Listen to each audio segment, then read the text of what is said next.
अस्सलामु अलैकुम रहमतुल्लाहि व बरकातुहू नहमदु व नसल्ली अला रसूलिहिल करीम अम्मा बाद फ़ाउज़ बिल्लाहि मिनश शैतानिर रजीम बिस्मिल्लाहिर रहमानिर रहीम। आज हम बात करेंगे मदीना मुनव्वरा की वीरानी। लोग मदीना मुनव्वरा छोड़कर अपनी अपनी पसंदीदा और आरामदा जगहों पर रिहाइश इख्तियार कर लेंगे और मदीना मुनव्वरा बेआबाद हो जाएगा।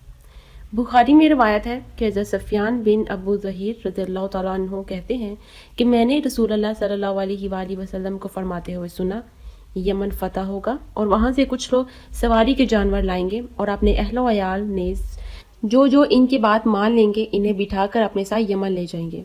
हालांकि अगर वो समझते तो मदीना में रहना इनके लिए बेहतर होता। शाम फतह होगा और वहाँ से भी लोग सवारियाँ लेकर आएंगे। अपने अहलो अयाल के अलावा जो इनकी बात मान लेंगे इन्हें इन पर बिठाकर अपने साथ शाम ले जाएंगे। हालांकि मदीना में रिहाइश इनके लिए खैर का बाइस होती अगर वो समझते।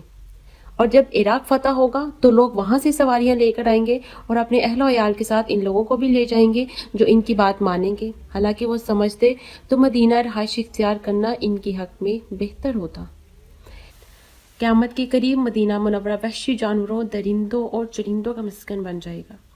बुखारी में रवायत है कि हज़रत अबू हुरैरा रज़ियल्लाहु तआला अन्हु कहते हैं कि मैंने रसूलुल्लाह सल्लल्लाहु अलैहि वसल्लम को फरमाते हुए सुना कि तुम लोग मदीना मुनव्वरा को खैर और भलाई पर छोड़ जाओगे। फिर आखिरी वक्त में ऐसा उजाड़ बयां हो जाएगा कि वहाँ वहशी जानवर, दरिंदे और चरिंदे बसने लगेंगे। क़यामत के करीब कबीला मज़निया के 2 चरवाहे मदीना मुनव्वरा अपनी बकरियां लेने आएंगे तो वहाँ बकरियों की बजाय सब के सब वहशी जानवर ही पाएंगे। चुनाचा वो वापस पलट जाएंगे। जब तस्नियतुल वदा की घाटी में पहुंचेंगे तो वहशत की वजह से या क़यामत कायम होने की वजह से मुंह के बाल गिर पड़ेंगे। नेक्स्ट वीडियो में मैं आपके साथ शेयर करूंगी आग का निकलना सबसे बड़ी आखिरी अलामत। दुआ करनी चाहिए कि अल्लाह ताला हम सबको अज़ाब कब्र से महफूज रखे। अल्लाह ताला हम सबको नेक अमल करने की तौफीक अता फरमाए। हमें 5 वक्त की नमाज़ पढ़ने की तौफीक अता फरमाए।